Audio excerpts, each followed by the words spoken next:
আসসালামু আলাইকুম, hello viewers, কেমন আছেন সবাই? অনেকদিন পর ফিরলাম একটা ফুড ব্লগ নিয়ে। আজকের গল্পটা শুরু হয়েছে অফিসে বসে কাজ করার মাঝখানে। হঠাৎ ছোট ভাইয়ের একটা মেসেজ, ভাই আজকে আমাদের সঙ্গে একটু সময় দেন রাত 9টায়। অনেকদিন ধরেই বলছিল কিন্তু সময় মিলছিল না। আজ বললাম ঠিক আছে আসি। অফিস থেকে বের হয়ে চলে আসলাম হিরাজিলে, আর ছোট ভাইও এসে গেল। আজ আমরা যাচ্ছি স্কাইফ্লাই রেস্টুরেন্টে হিরাজিলে। এই যে দেখছেন সামনে একটা দারুণ সুন্দর রেস্টুরেন্টে ঢুকলাম। ভেতরের পরিবেশটা এক কথায় অসাধারণ। সুইমিং পুল, লাইটিং, পুরো ভিউটা রাত্রে আরো বেশি ড্রিমি। এখন ওয়েটাররা সবাই আপনাকে স্যার বলে ডাকবে, একদম ভিআইপি ফিল।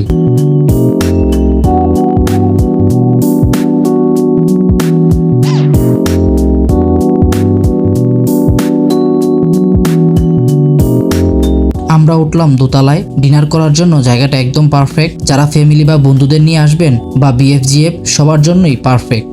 জায়গাটা রোমান্টিক, হালকা অন্ধকার, একদম কোজি মোড। বসার কিছুক্ষণ পর ওরা আমাদেরকে ওয়েলকাম ড্রিঙ্ক আর 3টা স্যান্ডউইচ দিল। তারপর আমরা অর্ডার করলাম চিকেন পাস্তা 325 টাকা, রামেন 425 টাকা। খাবারের প্লেটিং স্টাইলিশ ছিল, স্বাদও ছিল দারুণ। সব খাওয়া দাওয়া শেষে আমি এদিকে বাই বললাম, কারণ তখন অনেক রাত হয়ে গিয়েছে। আজকের অভিজ্ঞতা ছিল অসাধারণ, জায়গাটা দারুণ, খাবারও ভালো, চাইলে আপনারাও আসতে পারেন। তবে আমার কাছে পাস্তাটা অনেক দারুণ মজা লেগেছে, বাট রামেনটা তেমন বেশি না। তো ভিউয়ার্স, আজকের ব্লগটা এতটুকু পর্যন্তই।